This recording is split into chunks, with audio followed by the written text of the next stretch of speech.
కూడి వచ్చిన మీ అందరికీ 3 ఆశీర్వాదములు ఇవ్వాలని ఆశపడతా ఉన్నా. ఒక్కొక్క ఆశీర్వాదమును ఇచ్చేటప్పుడు ఆమేన్ అనండి. ఓకేనా? ఆమేన్ అనండి. సర్వశక్తి కలిగినటువంటి దేవుడు మిమ్మును మీ కుటుంబాలను దేవుని సన్నిధికి నడిపించును గాక. సర్వశక్తి కలిగిన దేవుడు మీ కుటుంబాలన్నిటినీ రక్షణ భాగ్యమునిచ్చి దీవించునుగాక.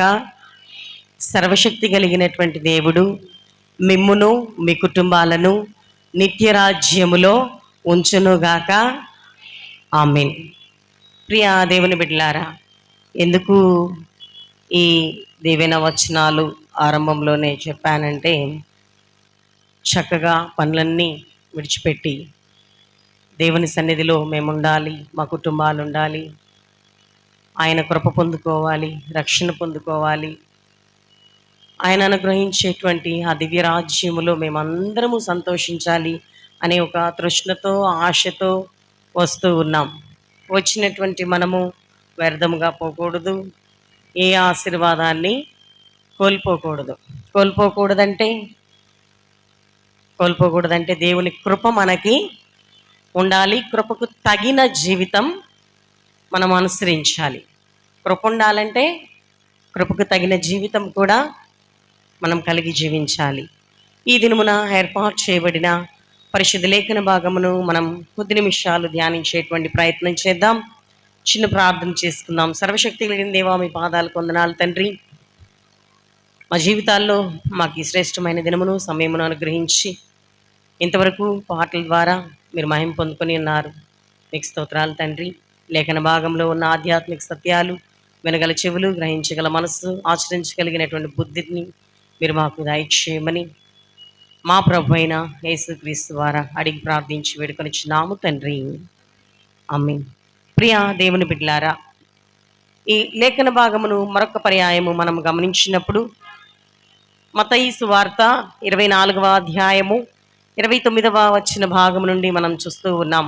ఆ దినముల శ్రమ ముగిసిన వెంటనే చీకటి సూర్యుని కమ్మును, చంద్రుడు కాంతిని ఇయ్యడు, ఆకాశము నుండి నక్షత్రములు రాలును, ఆకాశమందలి శక్తులు కదిలింపబడును.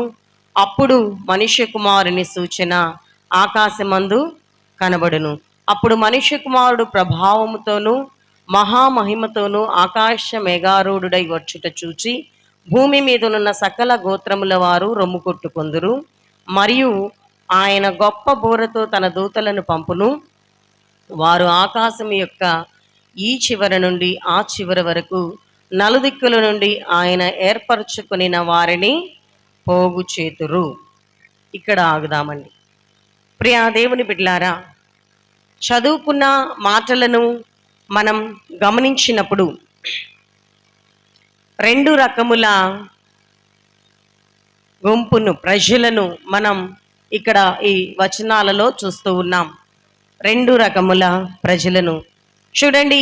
ప్రియ దేవుని బిడ్డలారా, 30వ వచన భాగంలో మనం చూస్తా ఉన్నప్పుడు మనుష్య కుమారుని సూచన ఆకాశమందు కనబడును. అప్పుడు మనుష్య కుమారుడు ప్రభావముతోనూ మహామహిమతోనూ ఆకాశ మేఘారూఢుడై వచ్చుట చూచి భూమి మీదనున్న సకల గోత్రముల వారు రొమ్ము కొట్టుకొందురు. సకల గోత్రముల వారు రొమ్ము కొట్టుకొందురు. ఇది ఒక వర్గం. 31వ వచనములో మనం చూస్తా ఉన్నప్పుడు ఆయన గొప్ప బోరతో తన దూతలను పంపును. వారు ఆకాశము యొక్క ఈ చివరి నుండి ఆ చివరి వరకు నలుదిక్కుల నుండి ఆయన ఏర్పరచుకొనిన వారును పోగు చేతురు. ఆయన ఏర్పరచుకొనిన వారిని పోగు చేతురు. ఆయన ఏర్పరచుకొనిన వారు, ఇది 2వ వర్గం. ప్రియా దేవుని బిడ్డలారా, ఒక వర్గము రొమ్ము కొట్టుకునేటువంటి వారట, ఒక వర్గము ఏర్పరచబడిన వాట. ఈ రెండిటిని మనం గమనించినప్పుడు రొమ్ము కొట్టుకునేటువంటి వారు, ఏర్పరచబడినటువంటి వారు,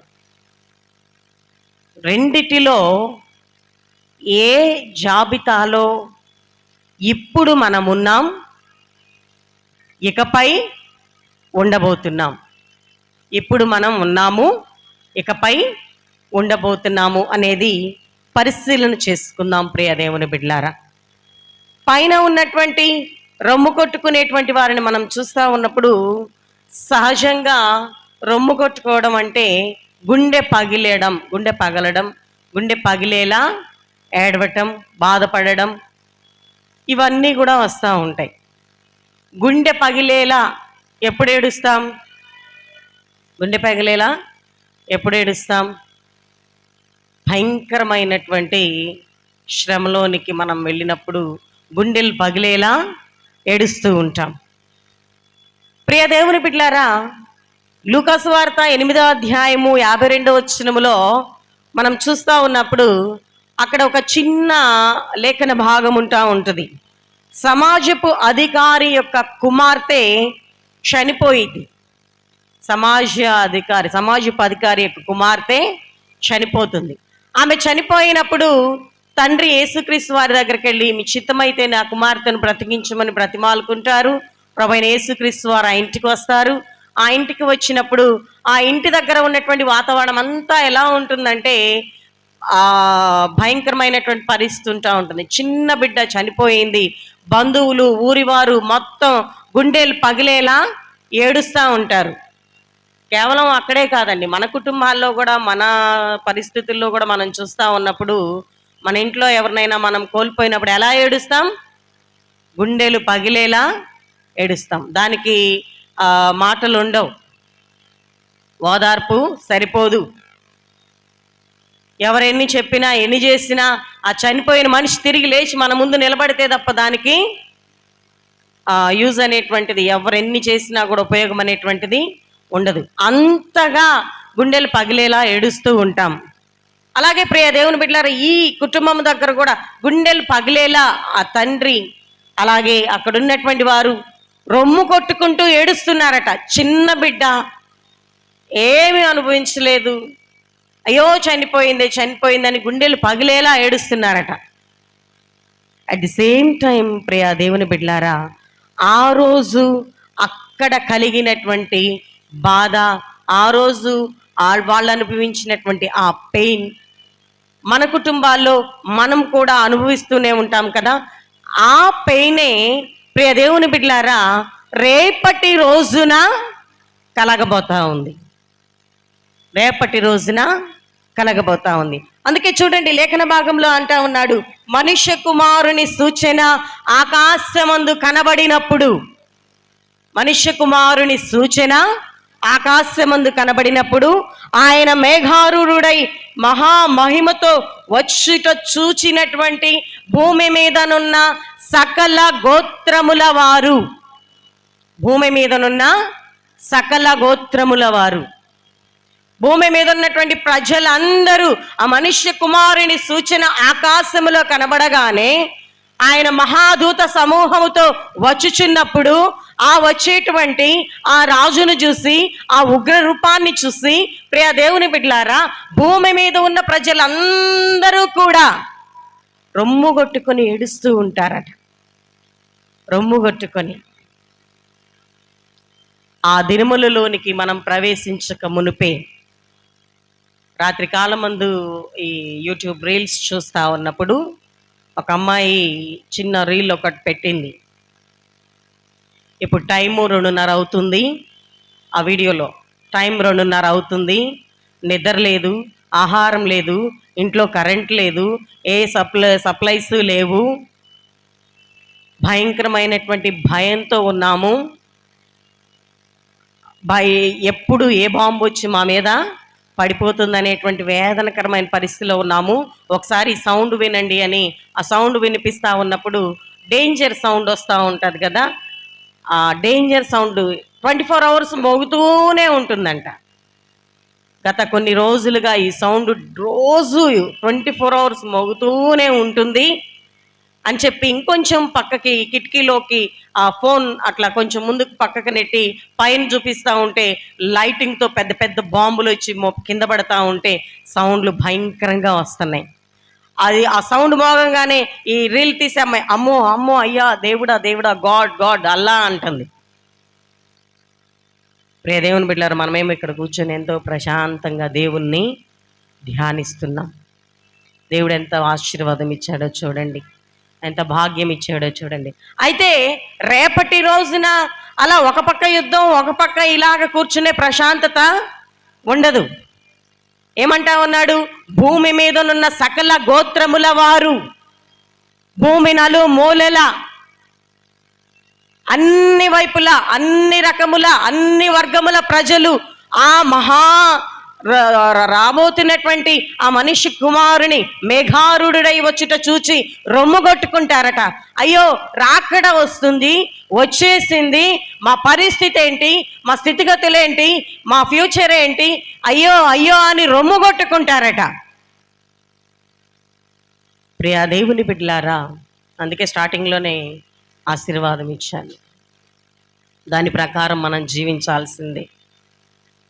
రొమ్ము కొట్టుకునేటువంటి పరిస్థితి మనకి ఇంకా సమీపంగా రాలా, కానీ మన పక్కనే ఉంది, మన పక్కనే ఉంది, అది మనం చూస్తూ ఉన్నాం.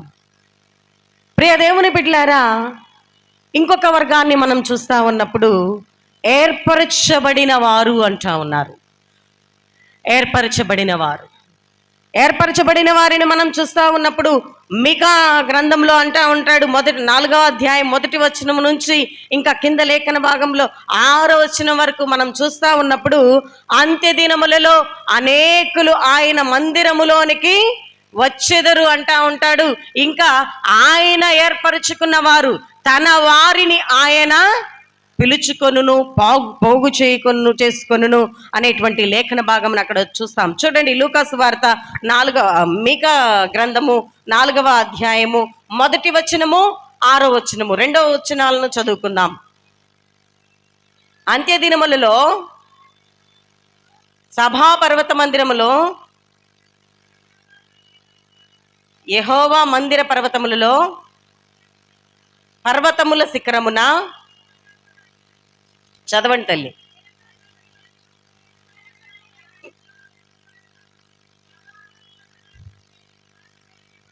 ప్రవాహము వచ్చినట్లు జనులు దానిలోనికి వచ్చెదరు. 6వ వచనములో కూడా మనం చూస్తా ఉన్నప్పుడు, ఆ దినమున నేను కుంటివారిని పోగు చేయుదును, అవతలకు వెళ్ళగొట్టబడిన వారిని బాధింపబడిన వారిని సమకూర్చుదును, ఇదే యెహోవా యొక్క వాక్కు. ఏ దినములలో? అంత్య దినములలో నేను కుంటివారిని, అవతలకు వెళ్ళగొట్టబడిన వారిని, బాధింపబడిన వారిని నేను పోగు చేయుదును, సమకూర్చుకుందును, ఆయన ఏర్పాటు చేసినటువంటి వారిని. ఇంకా ప్రియ దేవుని బిడ్డలారా, తెస్సలోనికైలకు రాసినటువంటి పత్రికలో అంటూ ఉంటాడు 4వ వచనంలో, క్రీస్తునందు మృతులైనటువంటి వారు మొదట లేతురు అనేటువంటి మాట తెలియజేయచ్చు ఉండడానికి చూస్తా ఉన్నాం. ఆయనలో ఉండి అనుభవించినటువంటి వారు, మరణం అనుభవించినటువంటి వారు అందరూ కూడా ఆ రోజున పిలువబడతారు, లేపబడతారు అనేటువంటి మాటను కూడా అక్కడ మనం గమనిస్తా ఉన్నాం. 2 రకముల వర్గముల ప్రజలను ఇక్కడ మనం చూస్తా ఉన్నాం. ఒకటి దేవుడే పోగు చేసుకునేటువంటి ప్రజలు, 2 జరగబోతున్నటువంటి ఆ కళ్ళ ముందు చూస్తున్నటువంటి పరిస్థితులను బట్టి రొమ్ము కొట్టుకునేటువంటి ప్రజలు. ఈ రెండిట్లో మనం ఎక్కడుంటున్నాము, ఏ స్థితిలో ఉంటున్నాము, ఏ జాబితాలో ఉంటున్నాము అనేటువంటిది ఆలోచన చేసుకోవాలి. ఎందుకు దేవుడు ఆలోచన చేసుకోమంటా ఉన్నాడు? ఎందుకు ఆలోచన చేసుకోమంటా ఉన్నాడంటే, ప్రియ దేవుని బిడ్డలారా, ఏర్పరచబడినటువంటి వారు, రొమ్ము కొట్టుకునేటువంటి వారు, ఇద్దరిని ఎందుకు గమనించుకోమంటున్నాడు? నువ్వే స్థితిలో ఉండబోతా ఉన్నావు, రొమ్ము కొట్టుకునేటువంటి వారి స్థితిలో ఉండబోతా ఉన్నావా? ఏర్పరచబడినటువంటి వారి స్థితిలో ఉండబోతా ఉన్నావా? ఆలోచించుకో అనేటువంటి మాటని అక్కడ తెలియజేయచ్చు ఉండడాన్ని చూస్తా ఉన్నాం. ఎందుకు చెప్తా ఉన్నాడంటే ప్రియ దేవుని బిడ్డలారా, చూడండి కింద ఇంకా మనం ముందుకు వచ్చేసరికి 32 వచనములు అంటా ఉన్నాడు, అంజూరపు చెట్టును చూచి ఒక ఉపమానము నేర్చుకునుడి. అంజూరపు కొమ్మ లేతదై చిగురించినప్పుడు వసంతకాలము ఇంకా సమీపముగా ఉన్నదని మీకు తెలియను. ఆ ప్రకారమే మీరు ఈ సంగతులన్నీ జరుగుట చూచినప్పుడు ఆయన సమీపముననే ద్వారము దగ్గరనే ఉన్నాడని తెలుసుకొనుడి. ఎందుకు మీరు ఏ లిస్ట్లో ఉన్నారో, ఏ జాబితాలో ఉన్నారో తెలుసుకోమన్నారంటే, అంజూరపు చెట్టును చూస్తూ ఉన్నారు కదా, దానిని చూసినప్పుడు ఇంకా అది చిగురించటం మొదలు పెట్టగానే వసంతకాలం సమీపమున ఉందని మీరు ఎలా తెలుసుకుంటారు? ఆ సంగతులు జరుగుచున్నప్పుడు ఆయన మనకు సమీపముగా ఉన్నాడని తెలుసుకునుడి. ఆయన మనకు సమీపంగా ఉన్నాడని. ఆ రోజుల్లో వాళ్ళకి వెరీ నియర్గా అంజూరపు చెట్లు కనపడాయి కాబట్టి అంజూరపు చెట్టును గురించి అక్కడ రాస్తున్నాడు. మనకి సమీపంగా పెద్ద పెద్ద మర్రి చెట్లు, వేప చెట్లు, రావి చెట్లు, ఇవన్నీ కూడా ఈ ఎండాకాలం ఫినిష్ అయిపోయేలోపు ఏమైపోతాయి? ఆకులు రాలి లేత కొమ్మలు కొంచెం కొంచెం వస్తూ ఉంటాయి. ఆ లేత కొమ్మలు వస్తూ ఉండగానే వసంతకాలం వచ్చేస్తుందని ఆటోమేటిక్గా మనము చెప్పేస్తూ ఉంటాం. అక్కడి దాకా ఎందుకు? హాస్పిటల్స్లో వాతావరణం చూడండి. పర్టికులర్గా నేను లలిత హాస్పిటల్లో బాగా గమనించాను. ఇక్కడ లలిత హాస్పిటల్లో వర్క్ చేసే వాళ్ళు చాలామంది ఉండి ఉంటారు. డాక్టర్ గారు వస్తున్నారు అన్న ఒక అరగంట ముందే ఏం చేస్తారు? ఎక్కడికక్కడ అటెండెన్స్ అందరినీ బయటకు పంపించేస్తారు. పేషెంట్స్ అందరినీ రెడీ చేస్తారు. ఎవరెవరి తాలూకా ఎవరెవరు ఉన్నారో వాళ్ళని లోపలికి పిలుస్తా హడావుడి చేస్తూ ఉంటారు. ఒక్క మనిషి కూడా లోపలికి బయటికి తిరగడానికి వీల్లేదు. అవన్నీ జరుగుతూ ఉండగానే మనకేం అర్థమైంది? డాక్టర్ గారు వస్తున్నారని అర్థమైంది. అలాగే కొన్ని పరిస్థితులు మనం చూస్తూ ఉన్నప్పుడు రోడ్ల మీద రోడ్ సైడ్ బ్లీచింగ్స్ అటు ఇటు రెండు వైపులా బ్లీచింగ్స్ వేసేసి అక్కడక్కడ ఫ్లెక్సీలు కట్టేసి లైట్లు అన్నీ బాగు చేస్తూ ఉన్నారనుకోండి, అప్పుడు మనకేం అర్థమైంది? ఎవరో రాజకీయ నాయకులు వస్తున్నారని అర్థమైంది కదా. అలాగే ప్రియ దేవుని బిడ్డలారా, మీ ముందు జరగబోయేటువంటి పరిస్థితులు, మీ ముందు ఎన్నో సంగతులు జరుగుతూ ఉంటాయి. ఈ 24వ అధ్యాయంలో పైన మనం చూస్తూ ఉన్నప్పుడు ప్రియ దేవుని బిడ్డలారా, ఆ రాకడి దినమందు జరిగేటువంటి విషయాలను గురించి ఎన్నో మాట్లాడుతూ ఉంటారు. 15వ వచనం నుంచి మనం చూసినట్లయితే చూడండి, అంటా ఉంటాడు, కాబట్టి ప్రవక్త అయిన దానియేలు ద్వారా చెప్పబడిన నాశనకరమైన హేయ వస్తువు పరిశుద్ధ స్థలమందు నిరుచుట మీరు చూడగానే చదువువాడు గ్రహించునుగాక అంటా ఉన్నాడు. యూదయలో ఉండువాడు కొండలకు పారిపోవాలని అంటా ఉన్నాడు. ఇంకా మనం కిందకి వచ్చేసరికి 19వ వచనంలో అయ్యో ఆ దినములో గర్భిణీలకు పాలిచ్చు వారికి శ్రమ అంటా ఉన్నాడు. 21వ వచనంలోకి వచ్చేసరికి లోకారంభము నుండి ఇప్పటి వరకును అట్టి శ్రమ కలుగలేదు, ఇకెప్పటికీ కూడా కలుగబోదు అనేటువంటి మాట అక్కడ మనం గమనిస్తూ ఉన్నాం. ప్రియ దేవుని బిడ్డలారా, జరుగుతున్న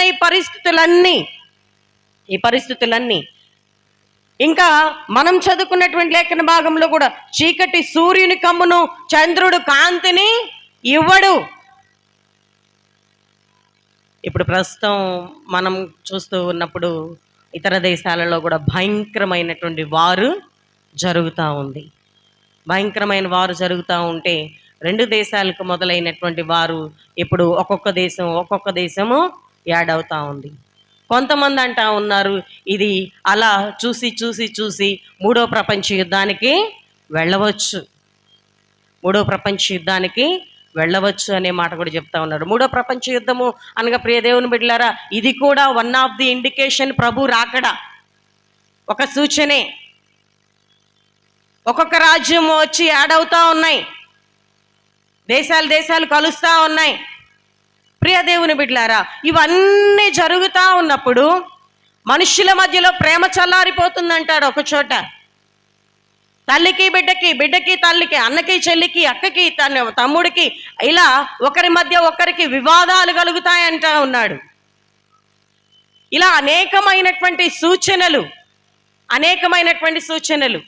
మరణాలు ఎక్కువైపోయినాయి, సమయం తక్కువైపోతుంది, ఇన్ని కనబడతా ఉన్నప్పుడు వీటన్నిటిని బట్టి అంజూరపు చెట్టును, ఒక చెట్టును చూసినప్పుడే మీరు వసంతకాలం వస్తుందని తెలుసుకుంటున్నారు కదా.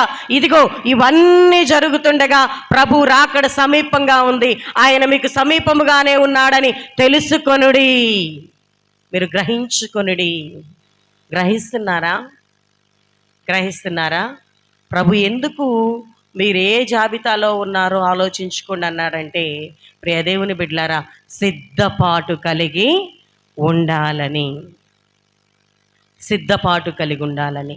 ఒకవేళ రొమ్ము కొట్టుకునే వారి జాబితాలో ఉంటే ఆ క్రియలను సరిచేసుకొని ప్రభు వైపు తిరగడానికి, ఒకవేళ ప్రభు ఏర్పాటు చేయబడిన వారి జాబితాలో ఉన్నాము అన్న నమ్మకం ఉంటే ఇంకా అలర్ట్గా ఉండొచ్చు అని ప్రభు సిద్ధపరుస్తున్నాడు. జరుగుతున్న పరిస్థితులను బట్టి మీరు తెలుసుకోండి, రాకడ సమీపమైందని తెలుసుకోండి అని చెప్తా ఉంటే, ప్రియ దేవుని బిడ్డలారా, జనాలు ఎలా ఉన్నారు, ప్రజలు ఎలా ఉన్నారు? అమ్మో అయ్యో అంటున్నారా? రొమ్ముగొట్టుకునే పరిస్థితుల్లో ఉన్నారా? భయపడుతున్నారా? ఎక్కడో ఇరాన్ దేశంలో కదా యుద్ధం జరుగుతుంది, ఎక్కడో ఇజ్రాయెల్ దేశంలో కదా. న్యూస్ల్లో కొన్ని పరిస్థితులు చూస్తూ ఉంటే ఒక బాంబు వెళ్ళి స్కూల్ పైన పడిపోయింది. అది చూడగానే నాకెందుకో కళ్ళం నీళ్ళు వచ్చేసినాయి. ప్రియ దేవుని బిడ్డలారా, చదువుకోవడానికి వెళ్ళినటువంటి బిడ్డలు అక్కడ ఉన్నారు, ఎంతో పసి ప్రాణాలు అందులో ఉన్నాయి. ఒక బాంబు, వాళ్ళు చక్కగా ఆడతా పాడతా ముచ్చట్లు చెప్పుకుంటా వర్క్ చేసుకుంటా ఎవరి పనుల్లో వాళ్ళు ఉండుంటారు. సడన్గా ఒక బాంబు వచ్చేసి దాని మీద పడిపోయి ఆ పసిపిల్లలందరూ అలా కల్లోలం అయిపోతూ ఉంటే దాన్ని చూసిన గుండె ఆగుతుందా? చూడండి, అవన్నీ అక్కడ జరుగుతున్నాయి. ప్రాణాలు గుప్పెట్లో పెట్టుకొని కంటికి నిద్ర లేక, కడుపుకి తిండి లేక అల్లాడిపోతూ ఉన్నారు. కొన్ని దేశాల వారైతే ఏం నిమ్మక నీరెత్తినట్లుగా అదే పనులు, అదే ఫోన్లు, అదే క్రియలు, అదే జీవితం, అదే చీకటి. కానీ తెలుసుకోండి, ఇవన్నీ ప్రభు రాకడకు సాదృశ్యమని, ప్రభు నిన్ను పిలుస్తున్నాడని, ప్రభు నీకు చూపిస్తున్నాడని. ఒక ఫోన్లో చూస్తున్నామంటే, ఒక టీవీలో చూస్తున్నామంటే, ఒక వాక్యం ద్వారా వింటున్నామంటే, ఇవన్నీ రేపు ఎప్పుడైనా సరే సడన్గా ఉగ్రతని మీదకి వచ్చినప్పుడు ఆ రొమ్ము కొట్టుకునే వారి స్థితిలో నువ్వు ఉండకూడదని నీకు రకరకాలుగా చూపిస్తూ ఉంటాడు, రకరకాలుగా అర్థం చేసుకునేలాగా. బిడ్డ ఇదిగో ఆ న్యూస్ విను, ఇది విను, ఇక్కడ చూడు, అక్కడ చూడు అని ఇన్ని రకాలుగా చూపిస్తూ ఉన్నప్పుడు గ్రహించుకునేటువంటి వారి స్థితిలో మనం ఉన్నామా అనేటువంటి దానిని మనం జ్ఞాపకం చేసుకోవాలి. సిద్ధపాటు కలిగినటువంటి వారంగా ఉంటున్నామా? సిద్ధపడినటువంటి పిలుపుకు తగిన జీవితం మనలో ఉంటుందా? ఏర్పాటు చేయబడినటువంటి వారిని, తన వారిని ఆయన పోగు చేసుకుంటున్నాడట. తన దూతలను పంపి వారందరినీ అక్కడ నిలబెట్టబోతా ఉన్నాడు. మరి అలా పోగు చేసుకునేటువంటి జాబితాలో నీవు, నీ బిడ్డలు, నీ కుటుంబము, నువ్వు ప్రేమించేవారు, నీ సంఘము ఉన్నారన్న కాన్ఫిడెన్స్ ఉందా? ఉంటే ప్రశాంతంగా ఉండండి, దిగులు లేకుండా, నో ప్రాబ్లం. కానీ ఉన్నారా అంటే, ప్రియ దేవుని బిడ్డలారా, నేనంటాను లేరేమో. ఎన్ని సూచనలు జరుగుతున్నా మానవుని యొక్క హృదయం ఎలాగుందంటే, ఆదిలోనే దేవుడు చెప్పాడు, ఆదిలోనే నరుని హృదయము బాల్యము నుండియే చెడ్డది. ఎన్ని సూచనలు కనపడుతున్నా ఇంకా నిమ్మక నీరెత్తినట్టుగా ఉండేటువంటి జనులు లేకపోలేదు. జనులు లేకపోలేదు. దానిని చూసే అంటా ఉన్నాడు ప్రభు. ఇంకా కింద రాయిస్తా ఉన్నాడు. చూడండి ప్రియ దేవుని బిడ్డలారా, 34వ వచనంలో చూస్తా ఉన్నప్పుడు, ఇవన్నీ జరుగు వరకు ఈ తరము గతింపదని నిశ్చయముగా మీతో చెప్పుచున్నాను.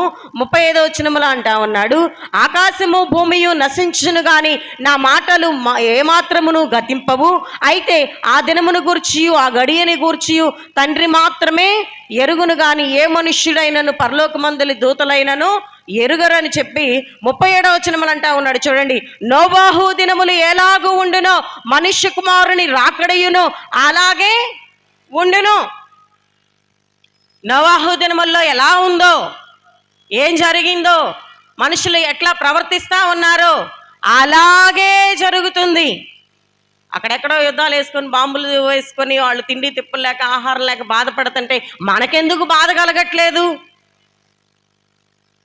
రేపు రానున్న దినాల్లో మనము కూడా దాన్ని ఎదుర్కోబోతున్నామని ఎందుకు భయం ఉండట్లేదు? ఎందుకు భయం ఉండట్లేదంటే ప్రియ దేవుని బిడ్డలారా, మనుష్య కుమారుని యొక్క దినములలో నోవాహు దినము ఎలా జరుగుతుందో, ఆ రాకడ ప్రళయ దినాలలో ఎట్లా ఉందో అలాగే ఉంటారట. అలాగే ఉంటారట. అప్పుడు దినాలలో వారు ఎలా ఉన్నారు? నోవాహు ప్రళయం వచ్చినప్పుడు ఎలా ఉన్నారు జనులు? చూడండి, ఇంకా కింద అంటా ఉంటాడు, జల ప్రళయమునకు ముందటి దినములలో నోవాహు ఓడలోనికి వెళ్ళిన దినము వరకు వారు తినుచు త్రాగుచు పెళ్లి చేసుకొనుచు పెళ్లికిచ్చుచూ నుండిరి. జల ప్రళయం వచ్చి వారిని కొట్టుకొని పోవు వరకు కూడా వారి యొక్క పరిస్థితి ఎలా ఉందట? జనులు తినుచు త్రాగుచు పెళ్లికిచ్చుచు పెళ్లి చేసుకొనుచు ఆడంబరాలను కోరుకుంటా ఉన్నారట. నోవహు ఓడలోనికి వెళ్ళు దినము వరకు.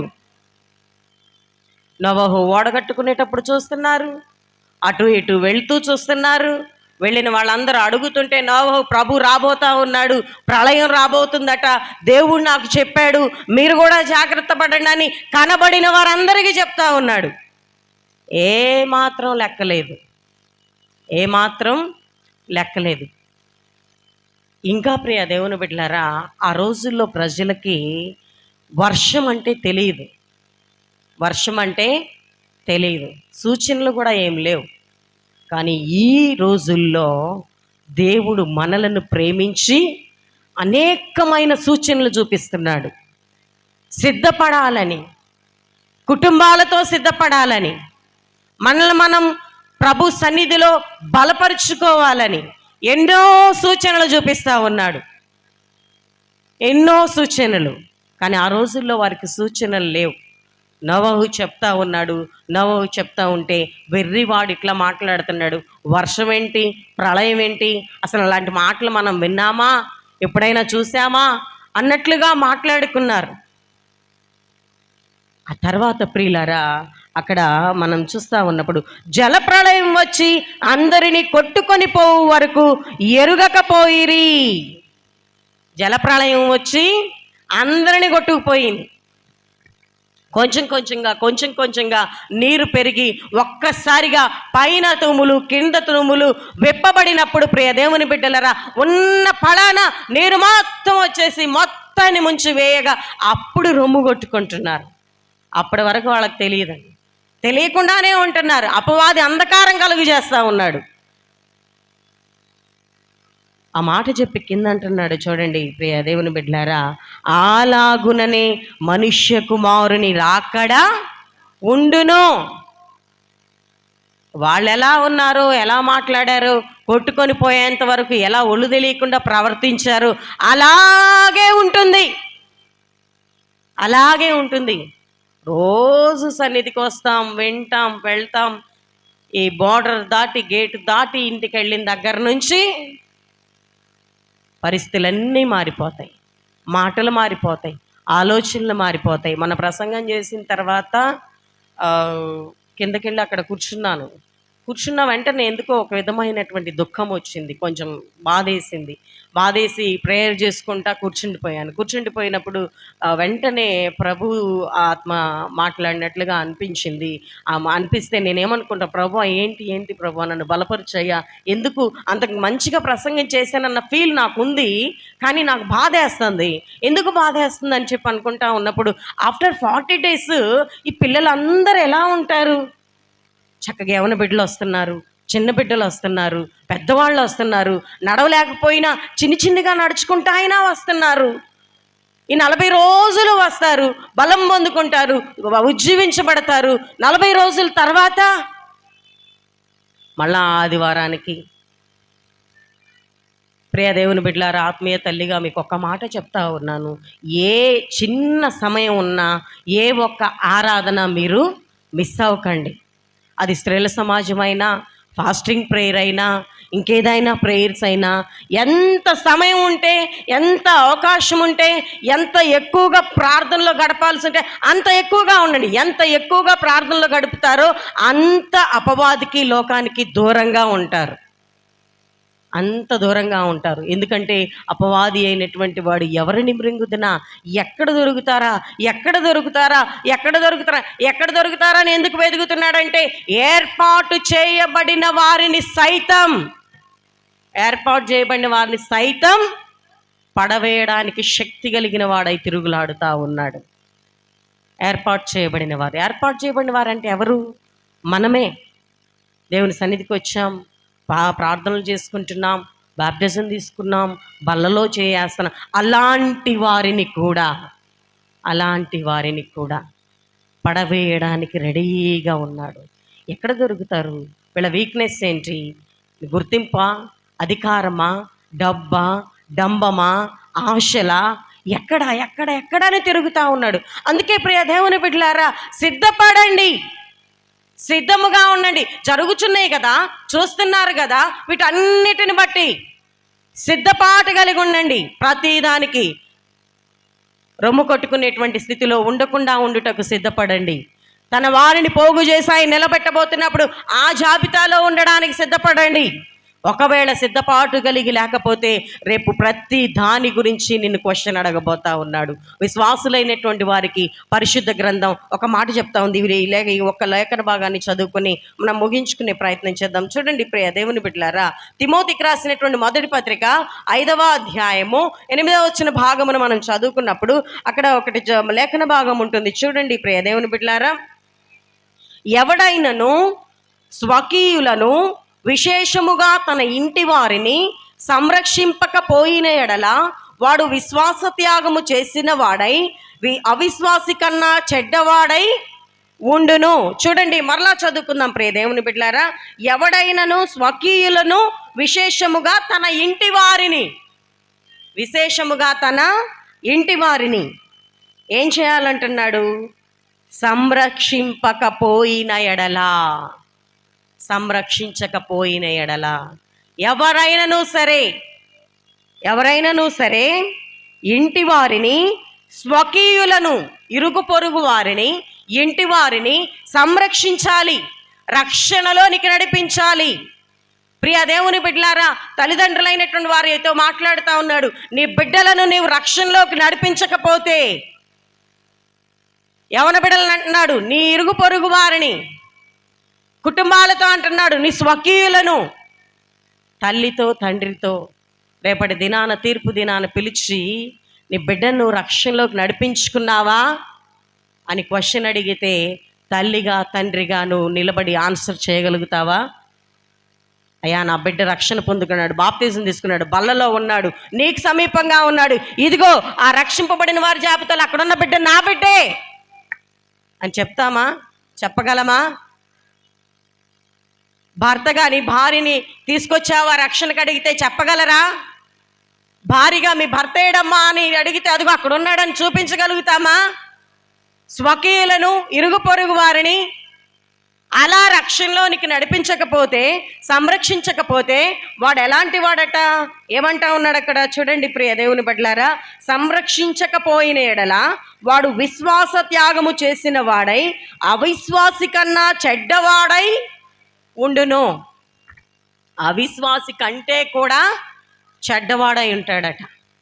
చాలామంది దేవుని సన్నిధికి వచ్చేటప్పుడు పిల్లలు అలసిపోయారని, ఆయన అలసిపోయాడని, పనులు అవ్వలేదని సన్నిధికి ఒంటరిగా వచ్చేస్తూ ఉంటారు. ఒక మాట చెప్పండి ప్రియ దేవుని బిడ్డలారా, మనం ఒక్కరం ప్రార్థన చేస్తే కుటుంబం అంతా రక్షణలోకి, బాప్తిజంలోకి వచ్చేసిద్దా? ఎవరి బాప్తిజం వాళ్ళదే కదా, వాళ్ళని నడిపించే బాధ్యత మనదే కదా. నేను ప్రార్థన చేశాను, నేను రక్షణ పొందుకున్నాను, నేను బల్లలో చేయేసాను, నేను ప్రభువుకు సమీపంగా ఉన్నాను అనుకోండి, పరలోక రాజ్యంలో ఎవరు ఉంటారు? నేనే కదా ఉంటాను. అలాగే మన బిడ్డలు, మన కుటుంబాలు రక్షణ పొందుకున్నాయి అనుకోండి, బిడ్డలు అందరం ఉంటాము. అలా ఉండకపోతే, నేను తెలుసుకున్న నా దేవుణ్ణి నా భర్తకి చెప్పకపోతే, నా పిల్లలకి చెప్పకపోతే, నా స్వకీయులకి చెప్పకపోతే నాకంటే చెడ్డవాడు మరొకడు ఉండడట. ప్రియ దేవుని బిడ్డలారా, ఈరోజు తల్లిగా, తండ్రిగా, విశ్వాసిగా మనల్ని ప్రభు ప్రశ్నిస్తూ ఉన్నాడు. రేపు తీర్పు దినాన మన కుటుంబం గురించి క్వశ్చన్ అడుగుతాడు ప్రభు. క్వశ్చన్ అడిగేటప్పుడు చెప్పడానికి కూడా సిద్ధంగా ఉండాలి. మనం మన వాళ్ళకి అన్నీ నేర్పిస్తాం.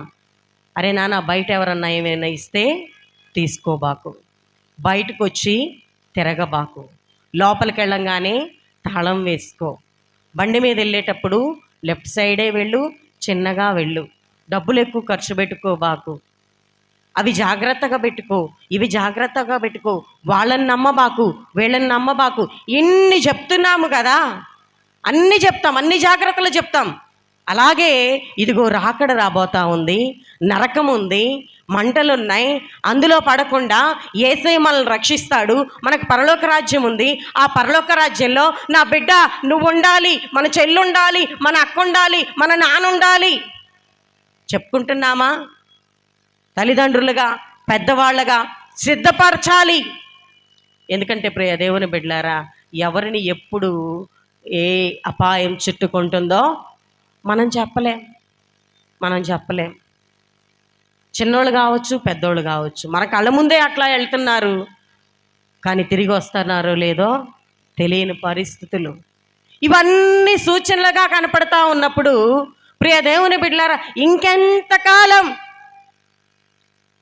సమయం అయితే లేదండి, సమయం అయితే లేదు. ఆల్రెడీ ప్రాసెస్ అంతా చాలా స్టార్ట్ అయిపోయింది కాబట్టి ప్రియ దేవుని బిడ్డలారా, రెడీగా ఉండాలి. అందుకే సిద్ధపడండి అని చెప్తా ఉన్నారు. సిద్ధపడండి. దేనికోసం సిద్ధపాటు? ఒక పెళ్ళికి వెళ్ళాలంటే రేపు వెళ్ళాల్సిన పెళ్ళికి ఈరోజే మనం రెడీ అవుతున్నాము. ఒక ఊరు వెళ్ళాలంటే రేపు సమ్మర్ రాబోతా ఉంది. పిల్లలైతే చాలామంది అసలు వారం ముందే బ్యాగులు సరిదేస్తారు. అట్ ది సేమ్ టైం దేవుని సన్నిధికి, రక్షణకి, పరలోక రాజ్యానికి కూడా అలాగే సిద్ధపరచాలి. చెప్పటం మొదలయ్యండి. వాడు చిన్నోడే కదండి, చాలామంది బాప్తిజాలు ఇప్పించడానికి కూడా ఇష్టపడరు. మీకు చెప్తున్నా ప్రియ దేవుని బిడ్డలారా, మీ పిల్లల్ని సిద్ధపరచండి, దేవునిలో ఉండడానికి సిద్ధపరచండి, నడవడానికి సిద్ధపరచండి, బాప్తిస్మానికి సిద్ధపరచండి, బల్లకి సిద్ధపరచండి. ప్రభు రాత్రి భోజన సంస్కారం అనగానే లేచి వెళ్ళిపోతున్నారే, వెళ్ళవద్దు. సమయం లేదు, అతి సమీపంగా ఉన్నాము.